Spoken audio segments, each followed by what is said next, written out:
सदन में मोदी के हनुमान ने जला दी विपक्ष की लंका। विपक्षियों पर ऐसे टूट पड़े चिराग पासवान कि सदन में मच गया हड़कंप। चिराग पासवान के विस्फोटक भाषण से मुंह छिपाने लगे राहुल और प्रियंका। जब मैं अपनी बातों को यहाँ पे दर्ज करा रहा हूँ, मुझे अफसोस इस बात का होता है कि आज हमारा विपक्ष इतना मुद्दाहीन हो गया है कि आज उन्हें सदन में लाने के लिए एक अविश्वास प्रस्ताव, वो भी स्पीकर साहब के खिलाफ, इन तमाम मुद्दों में, सरकार की तमाम गतिविधियों में, तमाम कार्रवाइयों में अगर उन्हें सबसे ज्यादा महत्वपूर्ण कुछ लगा तो वो इसको लेकर आए। ये अपने में दर्शाता है कि अब विपक्ष के पास या तो कोई मुद्दा बचा नहीं, और हकीकत इसमें यह भी है कि सरकार की जो भूमिका रही है पिछले 11 सालों में, मेरे प्रधानमंत्री नरेंद्र मोदी जी के नेतृत्व में जिस तरीके से सरकार की उपलब्धियां रही हैं, नीतियां रही हैं, शायद उन्होंने कभी विपक्ष को ये मौका दिया भी नहीं। पर आज जब हम लोग इस अविश्वास प्रस्ताव की बात कर रहे हैं, स्पीकर व्यक्ति विशेष नहीं होता, चेयर होता है, और इस चेयर का सम्मान हम सब करते हैं, हम सबको करना चाहिए। ये चेयर किस आधार पर काम करती है? संविधान के आधार पर। संविधान के आधार पर भारत की संसद, हमारा देश एकमात्र आधार पर चलता है। मेरे प्रधानमंत्री ने अपने शब्दों में इस बात को कहा कि देश चलेगा तो सिर्फ और सिर्फ संविधान के आधार पर चलेगा। मैं संविधान की ये कितना ये सम्मान करते हैं, क्योंकि कई बार कांग्रेस के तमाम नेता अपनी जेब में संविधान की किताब को लेकर घूमते हैं, अलग अलग मंच पे उसको लहराने का काम करते हैं। संविधान का सम्मान आप कितना करते हैं उसकी चर्चा मैं बाद में करूंगा, पर संविधान के रचयिता, उनका इन्होंने कितना सम्मान किया इसका भी जिक्र आज होना जरूरी है, क्योंकि आज उन्हीं के बनाए हुए संविधान के आधार पर इस शेर का हम लोग सम्मान करते हैं। डॉक्टर बाबा साहेब भीमराव अंबेडकर। मैं पूछना चाहता हूं कांग्रेस विपक्ष के नेताओं, दलों से जो इनका समर्थन करते हैं, बताइए मुझे डॉक्टर बाबा साहेब भीमराव अंबेडकर का क्या सम्मान किया इन्होंने? बल्कि इतिहास गवाह है और हर कोई जानता है कि बाबा साहेब का सबसे ज्यादा अपमान करने का अगर किसी ने काम किया तो वो कांग्रेस की पार्टी है। आप बता दीजिए मुझे एक कार्य आप मुझे बता दीजिए जो आपने बाबा साहेब के सम्मान में किए हों। लगभग 4 दशक से ज्यादा भारत को स्वतंत्र हुए हो गए थे, पर उसके बावजूद बाबा साहेब की एक भी प्रतिमा, मैं फर्स्ट टाइम मेंबर पार्लियामेंट जब 2014 में बन के आया था, मुझे आश्चर्य होता था ये सोचकर कि एक ऐसा सदन जो संविधान के आधार पर चलता है और उसी संविधान के रचयिता की एक तस्वीर तक भारत की संसद में नहीं है। बताइए क्यों नहीं कांग्रेस पार्टी ने उनकी प्रतिमा लगाई? आज संविधान के सम्मान की बात करते हैं, क्यों 4 दशक तक, 89 से पहले 89 में जब वीपी सिंह जी की सरकार थी, जिसका समर्थन भारतीय जनता पार्टी कर रही थी, जिस सरकार में मेरे नेता, मेरे पिता आदरणीय रामविलास पासवान जी श्रम एवं कल्याण मंत्री थे, उस सरकार में पहली बार बाबा साहब का तैल चित्र भारत के सेंट्रल हॉल में लगाने का काम किया, जिसको आज हम लोग संविधान सदन बोलते हैं। और तकलीफ इस बात की कि उस वक्त तक एक दल नहीं, एक परिवार के 3-3 सदस्यों की प्रतिमा उस सदन में लगी हुई थी, पर बाबा साहब की प्रतिमा इन लोगों ने लगाना जरूरी नहीं समझा। आज हम लोग जब गर्व से बोलते हैं, फख्र से बोलते हैं, भारत रत्न डॉक्टर बाबा साहब भीमराव अंबेडकर, भारत रत्न की उपाधि इनको उस सरकार में देने का काम किया। उनके जन्म दिवस पर 14 अप्रैल को छुट्टी की घोषणा करने का काम उस वीपी सिंह जी की सरकार में किया गया। और ये लोग बात करेंगे संविधान की। जब आप संविधान के रचयिता का सम्मान नहीं कर सकते तो उस संविधान का क्या सम्मान करेंगे? ये सवाल आपसे पूछना बनता है। और संविधान को पॉकेट में लेके घूमते हैं आप लोग। पॉकेट में लेके घूमने की चीज है हमारा संविधान, अलग अलग मंचों पे लहराने की चीज है हमारा संविधान। एक प्रसंग महोदय आपकी इजाजत से मैं देना चाहूंगा। 2020 में किसी कारणवश मैं अकेले चुनाव लड़ रहा था बिहार विधानसभा का, और उस वक्त मुझे चुनाव प्रचार के दौरान, क्योंकि मैं गठबंधन से अलग था, तो ऐसे ही विपक्षी दल जितने बिहार के हैं, मुझे कहा जाता था कि मैं अपने चुनाव प्रचार में मेरे प्रधानमंत्री की तस्वीर का इस्तेमाल नहीं करूंगा। उस वक्त मैंने कहा था कि मुझे मेरे प्रधानमंत्री की तस्वीर बैनर, पोस्टर, होर्डिंग पे लगाने की जरूरत नहीं है। प्रधानमंत्री मेरे दिल में बसते हैं, जरूरत पड़ेगी तो दिल चीर के दिखाऊंगा। और ये है संविधान हमारा, इस लोकतंत्र के मंदिर की आत्मा है संविधान। हमारे देश की रीढ़ है संविधान, 140 करोड़ लोगों का स्वाभिमान है संविधान। कैसे संविधान को आप अलग अलग मंच पे लहराते हैं, उसकी किताब को ये लोग जेब में लेके घूमने का काम करते हैं, और संविधान का सम्मान with all due respect Congress बताएगी, जिन्होंने 1975 में देश में इमरजेंसी लगाकर सही मायनों में संविधान की हत्या करने का काम किया। आज ये संविधान का पाठ हमें यहाँ पे सिखाने आए हैं। और अगर आप संविधान की बात अगर आप करते हैं तो संविधान सिर्फ अधिकारों की बात नहीं करता, जिम्मेदारियों की भी बात करता है। राइट्स एंड ड्यूटीज को पैरेलली लेकर चलने का काम संविधान करने का काम करता है। यहां पे आपको अपने राइट्स याद रहते हैं, आप अपने हकों की बात करते हैं, बोलने का अधिकार, बोलने का अधिकार, बोलने का अधिकार, बोलने का अधिकार। देश विरोधी ताकतों की आवाज बनना कतई नहीं हो सकता, उसे कभी नहीं स्वीकार किया जा सकता। आप बोलने की आजादी की बात करते हैं, अपनी जिम्मेदारियों का भी तो एहसास कीजिए। कितनी बार आपने इस सदन का मंच का इस्तेमाल किया, कीजिए इस्तेमाल, पर सिर्फ एक जिद पे अगर आप अड़ जाएंगे कि मैं बोलूंगा तो इस नियम के तहत बोलूंगा, मैं बोलूंगा तो ऐसे बोलूंगा, अब बोलूंगा तब बोलूंगा। क्या प्रश्नकाल नहीं है मंच बोलने के लिए? क्या शून्यकाल नहीं है मंच बोलने के लिए? क्या अलग अलग डिबेट्स नहीं है मंच बोलने के लिए? आज राष्ट्रपति जी के अभिभाषण पे आए धन्यवाद प्रस्ताव के ऊपर आप रखते जितनी बातों को रखना है, पर सिर्फ एक जिद कि मैं ऐसी बात बोलूंगा जिसकी कोई प्रामाणिकता नहीं है, और उस जिद के चक्कर में आप भी नहीं बोले, किसी को नहीं बोलने दिया। यहाँ सपा, टीएमसी, जो भी लोग यहाँ पे मौजूद हैं, इन लोगों का भी समय पूरा खाने का काम सिर्फ एक व्यक्ति और उनकी उस जिद ने, और उस जिद की वजह से आपके खुद अपने दल के नेता कितना सफर कर रहे हैं। मैं खुद, मेरे दल में 3 first timer member of parliaments हैं। मैं चाहता हूं कि उन्हें ज्यादा से ज्यादा मौका मिले। आपकी पार्टी में कितने फर्स्ट टाइमर्स होंगे, सपा में कितने होंगे, टीएमसी में कितने होंगे? सदन चलेगा तब तो बोलने का मौका मिलेगा। और कितने मौके मिलते हैं भाई, बाकियों को तो फिर भी समय मिल जाता है। जो बड़े चेहरे होते हैं वो मीडिया के माध्यम से अपनी बातें रख लेते हैं, बट कोई पहली बार का सांसद अपने क्षेत्र में दिखाने के लिए कि मैंने तुम्हारे लिए सवाल उठाया, प्रश्नकाल ही होता है। उनके पास यही 0 आवर होता है, या अगर कभी कोई डिबेट होती है तो उनकी पार्टी उनको मौका देती है, यही मौके होते हैं ना। तो इन मौकों का इस्तेमाल करने की बजाय अगर संसद में गतिरोध ही चलता रहेगा, संसद को आप चलने ही नहीं देंगे। और क्यों नहीं चलने देंगे? सिर्फ एक जिद की वजह से। और जिद पे क्या याद आता है? अधिकार, बोलने का अधिकार, बोलने का अधिकार। आपकी ड्यूटीज कहां जाती है? My right to move my hand stops when the nose of the other person starts. आपको रुकना होगा, आपको अपनी जिम्मेदारियों का एहसास करना होगा, और आपकी जिम्मेदारी ज्यादा है। आप विपक्ष हैं, विपक्ष का काम है सरकार को घेरना। घेरिए। रोज सुबह हम मंत्री तैयारी करके आते हैं, रात भर हम लोग बैठते हैं कि कल सदन में सवाल है, पूछिए सवाल, देंगे हम जवाब। अकाउंटेबिलिटी तय कीजिए, बट अकाउंटेबिलिटी तय करने की रिस्पॉन्सिबिलिटी आपके ऊपर है। ये आपकी जिम्मेदारी है कि हमारी जवाबदेही को आप तय करें, पर यह जवाबदेही आप तय नहीं कर रहे। प्रश्नकाल नहीं चलने देते, शून्यकाल नहीं चलने देते। क्या ये वो मंच नहीं है? सदन में सिर्फ आप एक विषय पर बोलेंगे तभी आपकी बात दर्ज की जाएगी। और यही कारण है, यही कारण है कि एक के बाद एक के बाद एक के बाद एक देश की जनता इन्हें नकारने का काम कर रही है।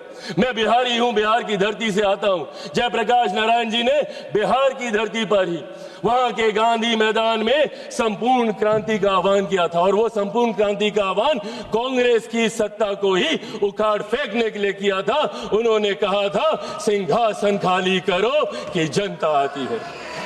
और आज वही काम देश की जनता के समर्थन से मेरे प्रधानमंत्री कांग्रेस मुक्त भारत करने का कर रहे हैं। क्यों? क्योंकि आपका आचरण ऐसा है। इस तरीके के आचरण को कतई नहीं स्वीकारा जा सकता।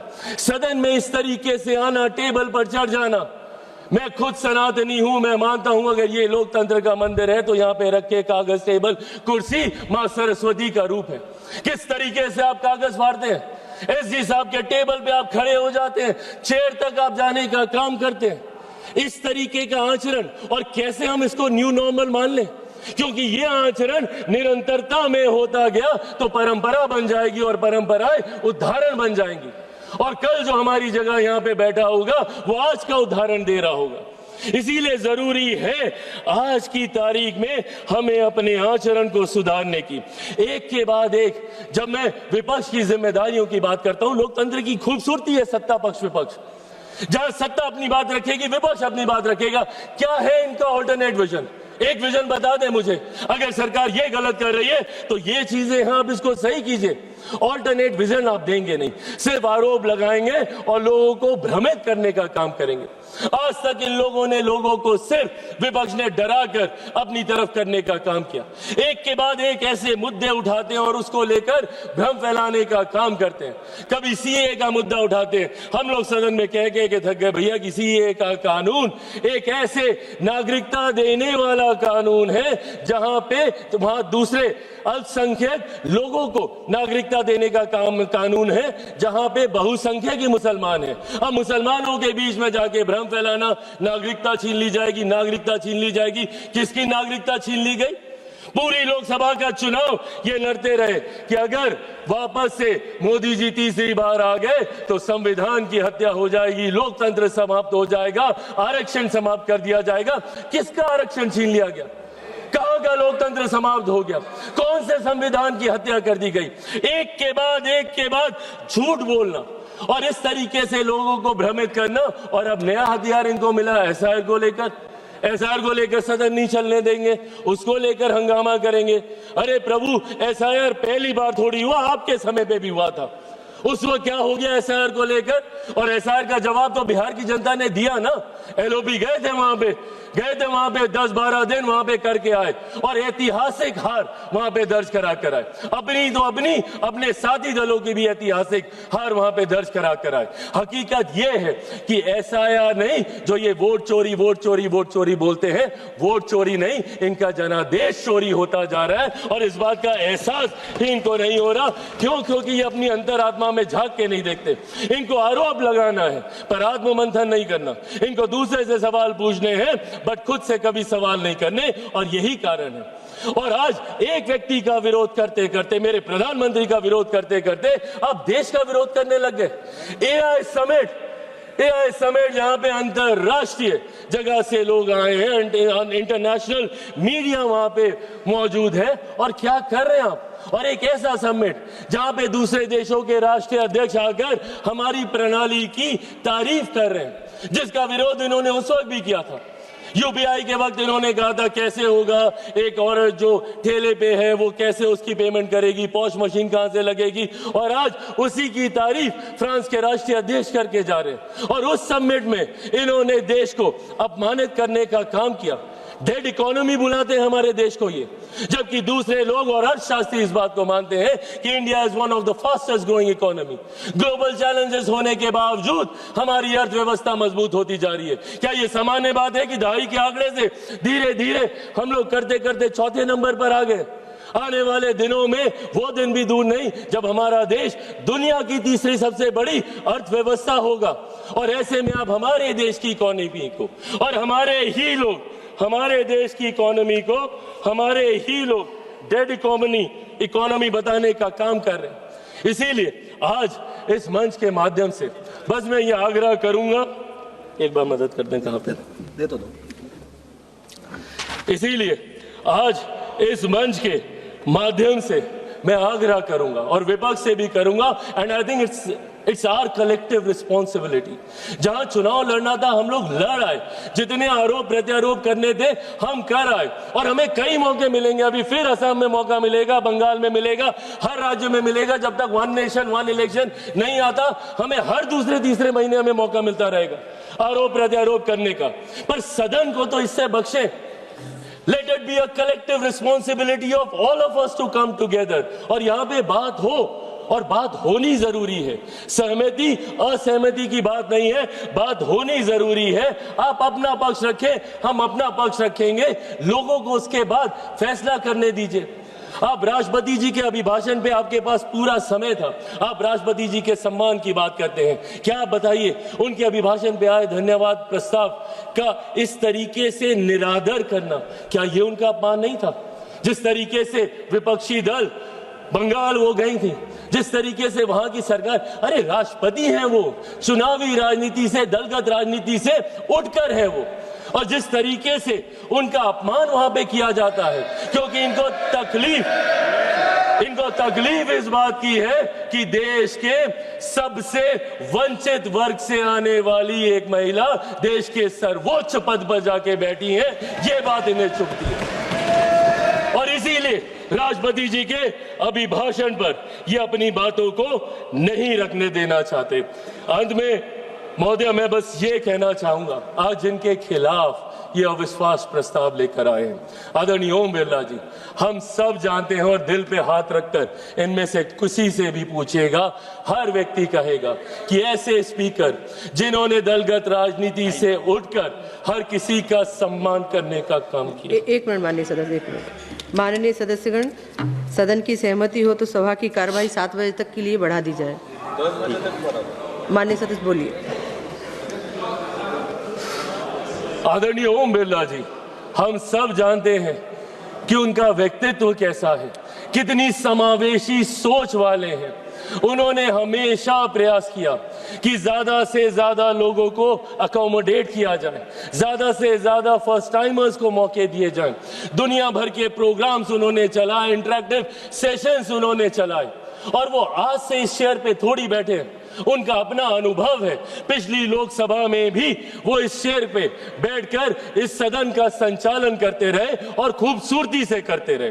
और किसी से भी पूछेगा, हर कोई मानेगा कि कतई उनके आचरण में, उनके व्यवहार में या उनकी समावेशी सोच में अगर किसी को किसी बात की तकलीफ हो, पर इन लोगों को दिक्कत इसी बात की होती है कि भाई अगर कुर्सी पे बैठा कोई व्यक्ति ऐसे फैसले ले रहा है जो देश हित में है, जो राष्ट्र निर्माण में है, हमारी सरकार ऐसे प्रस्ताव लेकर आ रही है, तो कैसे ये उसका समर्थन कर सकते हैं। आज पूछिए इनको किस बात की तकलीफ है मेरी सरकार से। इस बात की तकलीफ कि आज राष्ट्रीय स्तर पर ही नहीं, अंतर्राष्ट्रीय स्तर पर मेरे प्रधानमंत्री के नेतृत्व में हम लोग हर सेक्टर में आगे बढ़ने का हम लोग काम कर रहे हैं। किस बात की तकलीफ है, मैंने बाबा साहेब का जिक्र किया। जब मैं इनसे सवाल पूछता हूं कि आपने क्या किया, हमारी सरकार ने प्रधानमंत्री जी के नेतृत्व में बाबा साहेब से जुड़े हुए जितने 5 स्थल थे, भले मऊ में उनकी जन्मभूमि हो या दिल्ली में जहां पे उनका निवास था, या चैत्य भूमि हो या दीक्षा भूमि हो,